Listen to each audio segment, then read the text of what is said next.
La lluvia de Madrid no había dado tregua desde la mañana, convirtiendo la capital en un laberinto de asfalto brillante y reflejos de neón. Conducía a pesar de todo, con los limpiaparabrisas marcando un ritmo frenético contra el cristal que coincidía con la inquietud que golpeaba mi pecho. Necesitaba ver a Vanessa, hablar con ella, sentirme conectado a algo tangible, a cualquier asidero que no me recordara que mi hija llevaba desaparecida 6 meses y 3 días exactos. La torre de cristal se alzaba en el complejo de las 4 torres como un monolito de acero y soberbia contra el cielo plomizo de noviembre. 50 plantas de vidrio y pura ambición. Inmobiliaria Ruiz ocupaba la planta 28 desde hacía 18 años, era nuestro buque insignia. Había levantado esta empresa desde cero, ladrillo a ladrillo, con mi difunta esposa, Victoria. Ahora, caminar por sus pasillos alfombrados me hacía sentir como un intruso en el sueño de otra persona. Aparqué en mi plaza reservada del sótano y subí en el ascensor, apenas notando el zumbido familiar de la maquinaria o el suave timbre de cortesía en cada piso. Mi mente estaba en otra parte. Llevaba en otra parte desde aquel fatídico 15 de abril. Desde el día en que el coche de Natalie fue encontrado abandonado cerca de una pista forestal en la Sierra de Guadarrama, con las puertas abiertas y las llaves puestas en el contacto. Ni un rastro, ni una pista, ni una huella de mi hija por ninguna parte. Las puertas del ascensor se abrieron en la planta 28. Nuestra recepción era todo madera de nogal y una elegancia contenida, un diseño que Victoria había supervisado personalmente años atrás. Lola Castro levantó la vista desde detrás del mostrador curvo, su sonrisa profesional, siempre impecable, flaqueó ligeramente al verme aparecer sin previo aviso. Señor Ruiz, dijo con esa voz cautelosa que todo el mundo usaba conmigo últimamente. No le esperaba hoy por la oficina. ¿Está Vanessa? Pregunté, esforzándome por mantener un tono ligero, casi casual.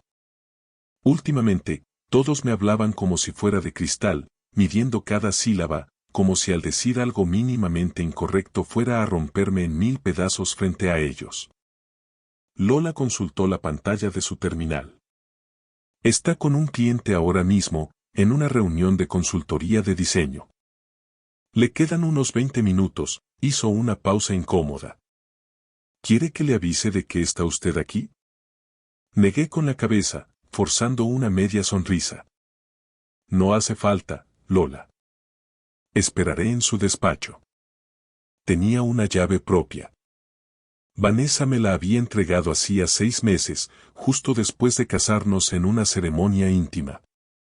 Siempre eres bienvenido en mi espacio, me había susurrado mientras presionaba la pequeña llave de plata contra mi palma. En aquel momento, el gesto me pareció una muestra de confianza absoluta y entrega. Ahora, recorriendo el pasillo hacia su despacho de la esquina, no estaba seguro de que era exactamente lo que sentía. Abrí la puerta y entré. El despacho de Vanessa era el reverso de mi propia oficina.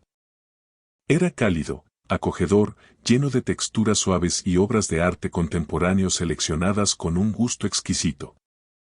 Un enorme escritorio de caoba se situaba estratégicamente bajo los ventanales que ofrecían una panorámica privilegiada de la Castellana. En los días despejados, desde aquí se podían ver las cumbres de la sierra. Hoy, sin embargo, solo había una niebla densa que lo devoraba todo. Me dejé caer en una de las sillas de cuero frente a su mesa, intentando sacudirme el frío que se había instalado en mis huesos.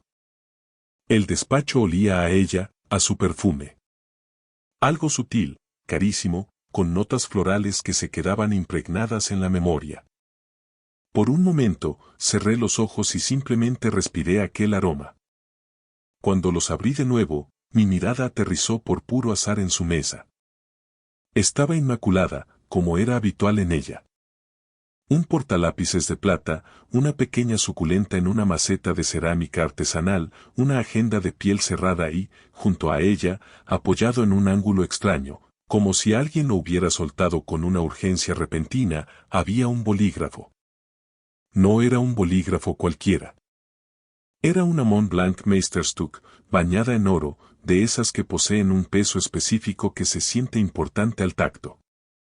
Yo conocía perfectamente ese objeto. Mi corazón dio un vuelco extraño, un tropiezo violento que me obligó a incorporarme, de repente en alerta máxima. Alargué la mano sobre el escritorio y lo tomé. Mis dedos se cerraron sobre el cañón de metal frío.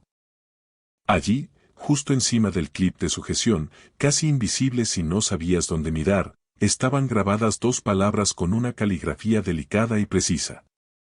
Natalie R. El aire abandonó mis pulmones de golpe. Giré el bolígrafo entre mis dedos, buscando una explicación lógica, una teoría que no me llevara al abismo.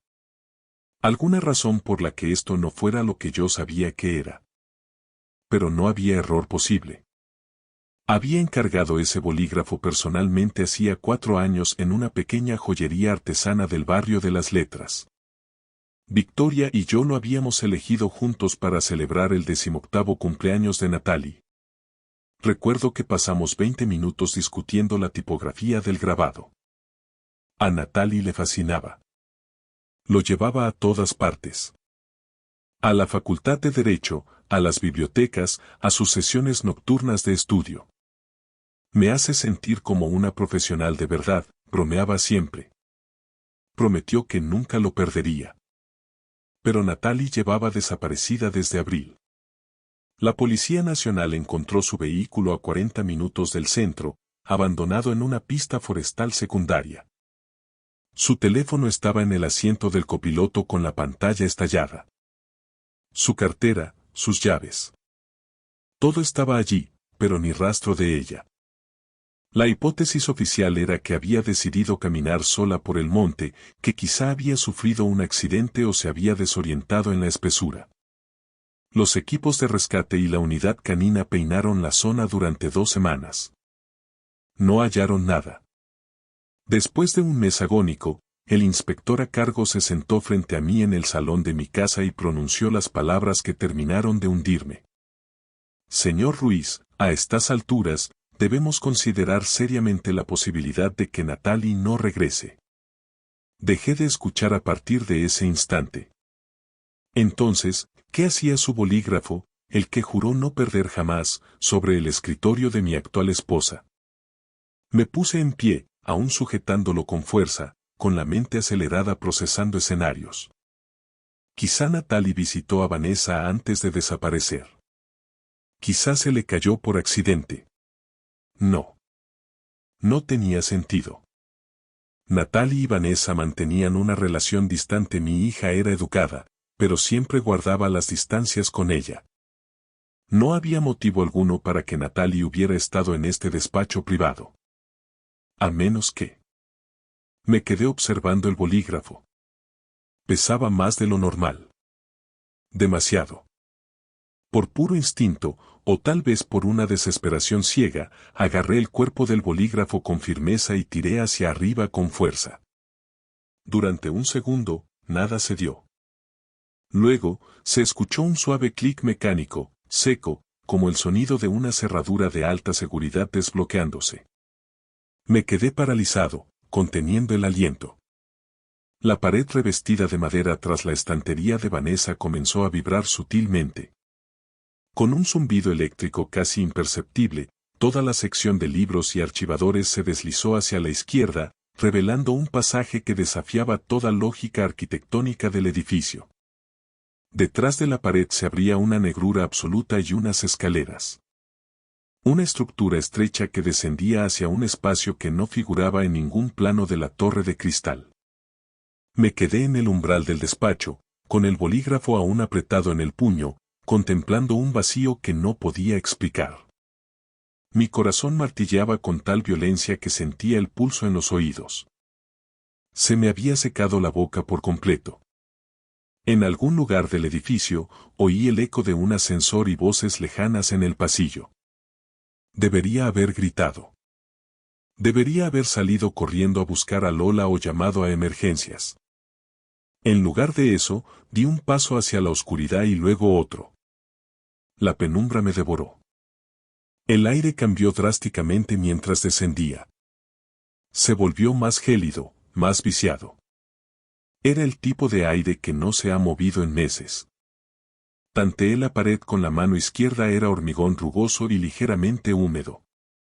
La usé como guía para bajar los escalones, que eran estrechos y empinados, diseñados para pasar desapercibidos. Los conté mecánicamente. 10, 15, 20. Al llegar al final, mis ojos tardaron en acostumbrarse a la escasa iluminación. Un único foco LED en el techo bañaba el lugar con un resplandor pálido, casi clínico. Lo que vi ante mí carecía de sentido. Era una estancia de unos 12 metros cuadrados, totalmente recubierta con paneles de espuma de alta densidad. Insonorización profesional. En una esquina, una cama de hospital con una manta gris. Junto a ella, una mesa mínima con botellas de agua y barritas energéticas. Contra la pared opuesta, una nevera pequeña, una puerta que conducía a un aseo improvisado y, en la esquina superior, vigilándolo todo, una cámara de seguridad con una pequeña luz roja que parpadeaba con una cadencia hipnótica. La habitación estaba meticulosamente organizada. Alguien había diseñado esta celda con una frialdad aterradora. Di un paso adelante, y fue entonces cuando reparé en la figura sobre la cama. Estaba acurrucada de costado, dándome la espalda. Pelo oscuro, ahora mucho más largo y apelmazado, hombros delgados que se adivinaban bajo la manta, una mano pálida descansando sobre la almohada. Natalie. Mi voz se quebró al pronunciar su nombre, apenas un hilo de aire. La figura se tensó. Se dio la vuelta con una lentitud agónica, parpadeando ante la luz. Cuando sus ojos se encontraron con los míos, se dilataron por el horror y la incredulidad.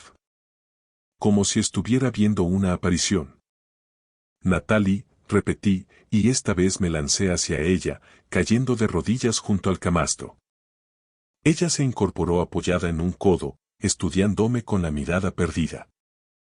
Su rostro estaba demacrado, con ojeras profundas que parecían hematomas y los pómulos marcados bajo una piel casi traslúcida. Pero era ella. Mi hija. Estaba viva. Papá. La palabra fue un susurro roto, casi inaudible. Alargué la mano para tocarla y ella se estremeció, un reflejo de puro miedo. Pero al notar el calor de mi piel, comprendió que no era un sueño. Se derrumbó sobre mis brazos y comenzó a sollozar de una forma que me desgarró el alma. Eran gritos mudos de socorro acumulados durante meses. La estreché contra mí, acunando su cabeza, sintiendo como mis propias lágrimas empapaban su pelo enredado. «Estás aquí», repetía ella una y otra vez. «Estás aquí de verdad». «Estoy aquí, pequeña. Te tengo. No te voy a soltar». Me aparté solo lo necesario para evaluarla. Estaba débil, con los labios cortados y una palidez que me indicaba que no había visto la luz del sol en medio año. Pero estaba lúcida.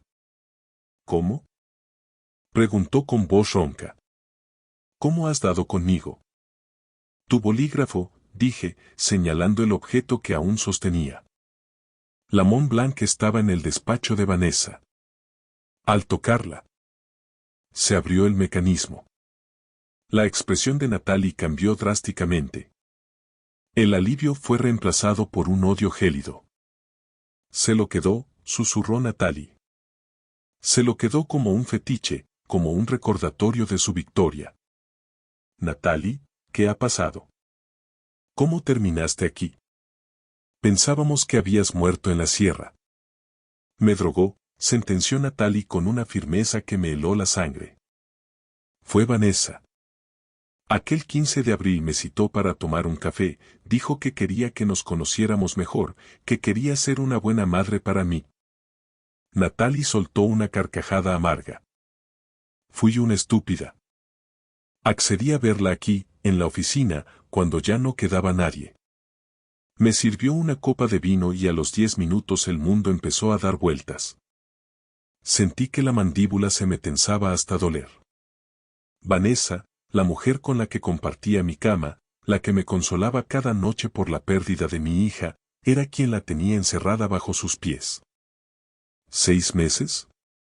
Pregunté, aunque la respuesta me quemaba por dentro. Baja una vez por semana. Me trae suministros, me vigila. Me dice que pronto seré declarada muerta legalmente y que entonces ya no seré un problema para sus planes. La abracé de nuevo, jurándome a mí mismo que Vanessa pagaría por cada segundo de este infierno. Pero ahora, la prioridad absoluta era salir de allí. ¿Puedes caminar? Asintió, aunque sus piernas temblaban como juncos. La ayudé a levantarse, no pesaba prácticamente nada. 6 meses de cautiverio la habían consumido. Te saco de aquí ahora mismo. ¿Y Vanessa? Preguntó con pánico en los ojos. Lo verá todo por la cámara de seguridad. Que mire, dije con un odio que no sabía que poseía. Que sepa que su fetiche la ha traicionado. Vámonos. La guié por las escaleras, sosteniéndola para que no cayera. Cada paso era un triunfo. Al llegar arriba, escuché el eco inconfundible de unos tacones sobre el parqué del despacho principal. El corazón se me detuvo. Vanessa estaba de vuelta. Papá. Natalie intentó hablar, pero le puse un dedo en los labios. Tanteé en la oscuridad del hueco de la escalera hasta encontrar una pequeña palanca de mantenimiento que recordaba haber visto en los planos técnicos. Se abrió una puerta de servicio que daba a un corredor técnico de hormigón. Nos deslizamos por él justo antes de que se cerrara el panel del despacho. El pasillo olía a polvo y humedad. Tenemos que movernos rápido. Al fondo, el montacargas de servicio estaba abierto. Entramos, cerré la verja metálica y pulsé el botón del sótano 3, el de los suministros. El descenso fue eterno. 27, 26, 25. Rezaba para que Vanessa no revisara su monitor en ese preciso instante. Al llegar al garaje subterráneo, la luz fluorescente nos cegó. Mi coche estaba a pocos metros. Casi llevé a Natalie en volandas. Túmbate atrás, le ordené, cubriéndola con mi gabardina. No te muevas hasta que salgamos de aquí. Arranqué el motor y salí del parking intentando mantener una calma que no sentía. Crucé Madrid bajo la lluvia, mirando compulsivamente el retrovisor. No había nadie siguiéndonos, solo el tráfico pesado de la tarde. Conduje hacia el norte, hacia el barrio de El Viso, donde vive Álvaro Pedrosa, el abogado de confianza de mi familia desde hace 2 décadas. Álvaro fue quien gestionó el patrimonio de Victoria y quien me sostuvo en mi peor momento. Era el único en quien podía confiar la vida de mi hija. Llegué a su chalet de ladrillo visto y le envié un mensaje escueto. Emergencia total. Estoy en tu puerta. Segundos después, Álvaro abrió, aún en ropa de casa. Al ver a Natalie, su rostro se volvió de color ceniza. Lucía, su mujer, apareció detrás y soltó un grito ahogado. Entre los dos la llevaron al sofá y la envolvieron en mantas, dándole agua con azúcar para el choque. David, por el amor de Dios. ¿Dónde estaba? Álvaro ya estaba sacando su teléfono. Tengo que llamar a la Policía Nacional y a la Audiencia Nacional, esto es un secuestro de manual.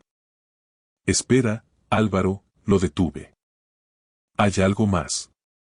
Vanessa no ha actuado sola. La habitación se sumió en un silencio sepulcral. Natalie, desde el sofá, habló con una voz que parecía venir de ultratumba. No fue solo ella. El tío Esteban estaba con ella. Le oí hablar a través de los paneles de la habitación. Él ayudó a planearlo todo para quedarse con el control de Inmobiliaria Ruiz una vez que tú te hundieras definitivamente. Sentí que el mundo desaparecía bajo mis pies. Esteban Barroso, mi socio, mi mejor amigo, el hombre que me entregó el pañuelo en el entierro de mi primera esposa. Álvaro me puso una mano firme en el hombro. David, esto cambia las reglas del juego. Estamos ante una organización criminal. Tenemos que actuar ahora mismo, antes de que se den cuenta de que ella se ha ido. Miré a mi hija, rota pero libre, y supe que la lluvia de Madrid estaba a punto de convertirse en una tormenta que arrasaría con todo. Esa noche, el silencio en el chalet de El Viso era tan pesado como el hormigón de la celda de la que acabábamos de escapar. No dormimos. Álvaro se recluyó en su despacho bajo una nube de humo de café frío, realizando llamadas discretas a antiguos contactos de la Audiencia Nacional y la Fiscalía, mientras consultaba registros mercantiles que solo un abogado con su red de contactos sabía interpretar. Yo me quedé junto a Natalie, que descansaba en una habitación de invitados custodiada por Lucía. El caldo caliente que le habían preparado apenas parecía haberle devuelto el color, pero su mirada seguía fija en la puerta. «Papá», me susurró Natalie antes de que el agotamiento la venciera finalmente, «ten mucho cuidado. Ellos no se detendrán por nada». Esteban solía decirle a ella que tú eras el único obstáculo, el lastre emocional que impedía que Inmobiliaria Ruiz fuera lo que debía ser. Salí al salón de techos altos, donde Álvaro me esperaba rodeado de carpetas y documentos impresos con urgencia. Su expresión, habitualmente imperturbable, era sombría, casi fúnebre. «David, esto es un pozo mucho más profundo y negro de lo que calculamos», dijo, ajustándose las gafas con un gesto cansado. He estado rastreando los movimientos de capital de la empresa de los últimos 5 meses. Esteban ha estado drenando los activos de forma sistemática hacia una cuenta en un paraíso fiscal, una sociedad instrumental con sede en las Islas Caimán. Pero lo que he encontrado sobre Vanessa es lo que debería helarte la sangre. ¿Qué pasa con ella?, pregunté, sintiendo un nudo de bilis en la garganta. Recordé cada beso, cada palabra de aliento que me dio tras la desaparición de mi hija. Investigué su pasado antes de su llegada a Madrid.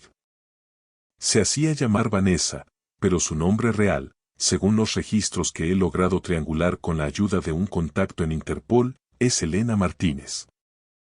Estuvo vinculada a 2 casos de fraude matrimonial de alto perfil en Argentina y México. En ambos casos, los maridos fallecieron por causas naturales poco después de haber modificado sus testamentos a favor de ella. Nunca hubo pruebas de cargo suficientes para procesarla, pero el patrón es idéntico. Me desplomé en el sofá de cuero, sintiendo que el suelo desaparecía bajo mis pies. Mi vida entera, mi segundo matrimonio, el supuesto apoyo incondicional para rescatar la empresa tras la muerte de Victoria. Todo había sido una representación coreografiada, una estafa letal de la que yo era el blanco final. Ella no buscaba solo una buena vida, continuó Álvaro, bajando la voz. Quería la empresa limpia de herederos. Si Natalie desaparecía legalmente tras el plazo de ausencia, ¿y tú? Bueno, si tú sufrías un accidente o te quitabas la vida debido a la depresión severa, ella heredaba el control total. Esteban se quedaría con su parte del pastel como gestor y ella desaparecería con el botín. ¿Qué hacemos ahora? Mi voz sonaba gélida, despojada de cualquier rastro de humanidad. El dolor se había cristalizado en una determinación cortante. Si acudimos a la policía local, nos arriesgamos, advirtió Álvaro. Esteban tiene amigos en todas partes, desde la administración hasta las comisarías de distrito. Podrían alertarlos antes de que lleguemos. Necesitamos pruebas físicas irrefutables dentro de esa habitación oculta antes de que tengan oportunidad de limpiarla. Y, sobre todo, necesitamos que ellos confiesen bajo presión. Yo me encargaré, sentencié, poniéndome en pie. Es un suicidio, David. Esteban es un depredador y Vanessa es una profesional del engaño. Han tenido a mi hija en una jaula de hormigón durante 6 meses, respondí, mirándolo fijamente. El peligro ya pasó para mí. Ahora es el turno de ellos de sentir miedo. A la mañana siguiente, Madrid despertó bajo una bruma sucia. Regresé a la torre de cristal con un micrófono oculto y una microcámara en la solapa, conectada en directo a un servidor seguro que Álvaro supervisaba en tiempo real. Entré en el despacho de Vanessa a las 8 de la mañana, cuando el edificio aún bostezaba y el grueso de la plantilla no había llegado. Vanessa ya estaba allí, impecable como siempre en su traje de diseño. Estaba de espaldas, contemplando el horizonte desde el ventanal hacia el Palacio de Comunicaciones en la Plaza de Cibeles. Se giró al oír el clic de la puerta y forzó una de esas sonrisas perfectas que antes me daban paz y ahora me provocaban náuseas físicas. David. ¡Qué sorpresa tan temprano!, dijo, acercándose para depositar un beso de Judas en mi mejilla. Me aparté con un movimiento brusco, casi violento. Te noté extraño ayer en el pasillo, cielo. ¿Estás bien? Te noto muy tenso. He encontrado el bolígrafo, Vanessa, dije, dejando la Mont Blanc de oro sobre el escritorio con un golpe seco que resonó en toda la estancia. El color desapareció de su rostro de forma instantánea, dejando paso a una palidez de cera. Sus ojos, antes cálidos, recorrieron el despacho con una agilidad felina, aterrizando en la estantería que ocultaba el pasaje secreto. No sé. No entiendo de qué me estás hablando, empezó a decir, pero su voz, su herramienta de trabajo, flaqueó por primera vez. No te molestes en actuar más, Elena. Natalie está a salvo. Está bajo custodia policial en este momento, mentí con una convicción absoluta para forzar su colapso. En ese instante, la puerta se abrió de golpe y Esteban Barroso entró en el despacho con su habitual aire de superioridad, portando un café de marca. Se detuvo en seco al notar que el aire en la habitación era irrespirable. ¿Qué ocurre aquí?, preguntó, alternando la mirada entre Vanessa y yo. Lo sabe, Esteban, susurró ella, y su voz ya no era dulce, sino un siseo afilado. Lo sabe absolutamente todo. Esteban dejó el café sobre una mesa auxiliar con una calma perturbadora. Su postura cambió por completo, ya no era el socio leal y el amigo de copas, sino un criminal acorralado que ya no necesitaba fingir. Caminó hacia la puerta, echó el cerrojo y se dio la vuelta. Bueno, David, dijo Esteban con una voz grave y sin emoción. Supongo que esto iba a pasar tarde o temprano. Eres un hombre demasiado sentimental, demasiado débil. Victoria lo era, Natalie lo era. Por eso este negocio nunca alcanzó la cima que yo proyectaba. Siempre frenándome con tu ética de vieja escuela y tus miedos morales. ¿Por eso la encerrasteis?, pregunté, luchando activamente por no saltar sobre él y apretar su cuello. ¿Por un porcentaje de beneficios? No se trata solo de dinero, intervino Vanessa, su máscara de esposa perfecta completamente hecha pedazos. Es una cuestión de justicia y eficiencia. Esteban levantó esta empresa contigo, pero tú eras el rostro, el que se llevaba la gloria y los dividendos. ¿Y yo? Yo simplemente soy una consultora de riesgos que sabe cuando una oportunidad es demasiado buena para dejarla pasar. Natalie empezó a sospechar de mis movimientos, a husmear en mis archivos privados. Se convirtió en un problema logístico. La habéis tenido medio año bajo tierra, como a un animal, dije, con la rabia vibrando en cada fibra de mi ser. Iba a ser un trámite temporal, dijo Esteban, encogiéndose de hombros con una indiferencia sociópata. Solo hasta que firmaras la cesión de poderes que ya tengo redactada. Después, bueno, habríais tenido un final trágico y poético juntos. Un padre desolado que no puede soportar la pérdida de su hija y decide terminar con todo. Una historia perfecta para vender a la prensa y estabilizar las acciones. Ya no habrá más historias, Esteban, dije, mirando directamente a la pequeña lente en mi solapa. La función se ha acabado. En ese preciso momento, el eco de las sirenas empezó a rebotar contra los cristales de la torre, subiendo con fuerza desde la plaza de Colón. Vanessa corrió hacia el ventanal, horrorizada.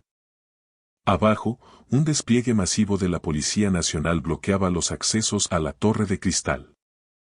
Has cometido un error fatal, David, dijo Esteban, sacando un pequeño mando a distancia del bolsillo de su chaqueta.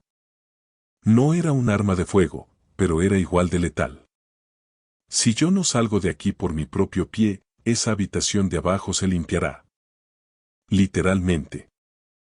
He instalado un sistema de supresión de incendios por gas que no deja rastro de vida ni de ADN. Si Natalie sigue ahí, morirá en segundos. Llegas tarde, Esteban, dije, dándome la vuelta hacia la puerta sin mostrar ni un ápice de duda. Natalie no está ahí abajo. Está contando su historia a un fiscal en este mismo momento.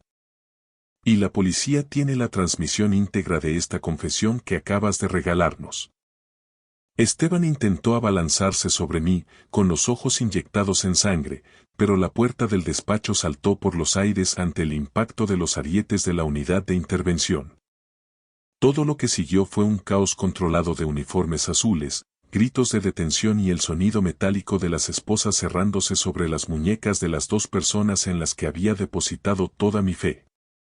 El imperio de mentiras de Inmobiliaria Ruiz se estaba derrumbando, y por primera vez en meses, el aire en la planta 28 se sentía limpio. Pasaron los meses, pero el tiempo en Madrid parecía haber recuperado un peso distinto, más real. El juicio no fue solo un trámite legal, sino un auténtico terremoto mediático, un escándalo nacional que monopolizó las portadas del país y el mundo durante semanas. Los titulares hablaban de la celda de la Torre de Cristal y de una trama de codicia que superaba cualquier ficción. Esteban Barroso y Vanessa, o Elena Martínez, como rezaba su verdadera identidad en el acta judicial de la Audiencia Nacional, fueron condenados a penas máximas. Los cargos de secuestro, pertenencia a organización criminal, administración desleal y tentativa de homicidio les aseguraron una estancia prolongada tras las rejas de Soto del Real. Inmobiliaria Ruiz sobrevivió al seísmo, aunque el precio fue una purga necesaria y dolorosa.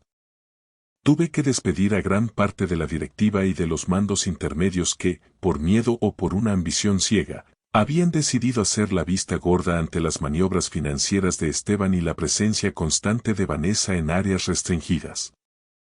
Sin embargo, el despacho de la planta 28 ya no tenía el mismo significado para mí. Aquellas paredes de vidrio ya no representaban el éxito, sino el eco de un cautiverio que casi me roba lo que más quería. La empresa seguía en pie, pero mi prioridad había dejado de ser el balance de resultados. Hoy es un día inusualmente despejado en Madrid, uno de esos días en los que el azul del cielo parece pintado con una claridad casi irreal. Estoy sentado en una terraza cerca del Parque del Retiro, sintiendo el calor del sol de mediodía en la cara mientras espero. Observo a la gente pasar por la calle de Alcalá, ajenos a la tragedia que casi nos consume, y entonces la veo. Natalie camina hacia mí entre la multitud. Ha recuperado peso y el tono saludable de su piel, su melena oscura vuelve a brillar con intensidad bajo el sol español y, lo más importante de todo, la luz ha regresado finalmente a sus ojos. El camino no ha sido fácil. Todavía sufre pesadillas recurrentes donde las paredes de su habitación se cierran sobre ella, y todavía se estremece de forma instintiva cuando escucha el sonido de un clic mecánico o un zumbido eléctrico. Pero está aquí. Estamos aquí. He pagado un precio muy alto por esta lección de vida. He aprendido que la traición más devastadora no siempre proviene de extraños con intenciones ocultas o enemigos declarados. A veces, la traición se sienta a desayunar contigo cada mañana, te da un beso de buenas noches antes de dormir y tiene la sangre fría de consolarte por las mismas pérdidas que ella misma ha provocado de forma deliberada. Ignoré mis instintos más básicos porque el miedo a la soledad tras la muerte de Victoria fue más fuerte que mi prudencia. Quise creer en una segunda oportunidad, en un nuevo comienzo, de una forma tan desesperada que cerré los ojos voluntariamente ante las evidencias que gritaban frente a mí. Me negué a ver la sombra detrás de la sonrisa de Vanessa. Pero la verdad tiene una forma caprichosa y extraña de salir a la luz, a veces grabada en la superficie de un simple bolígrafo de oro que alguien olvidó sobre un escritorio por un exceso de confianza. Ahora caminamos juntos por el parque, respirando el aire fresco que entra desde los jardines.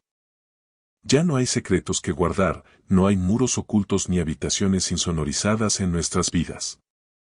Solo existe el presente, este momento compartido bajo los árboles centenarios del Retiro. Y por primera vez en mucho tiempo, al mirar hacia adelante, el futuro no me parece un túnel oscuro y asfixiante, sino un camino abierto que ambos podemos recorrer con los ojos bien abiertos y el corazón en paz. Gracias por escuchar la historia hasta el final. Dale like y deja un comentario. Suscríbete al canal y activa la campana para no perderte la próxima historia. Les deseo todo lo mejor.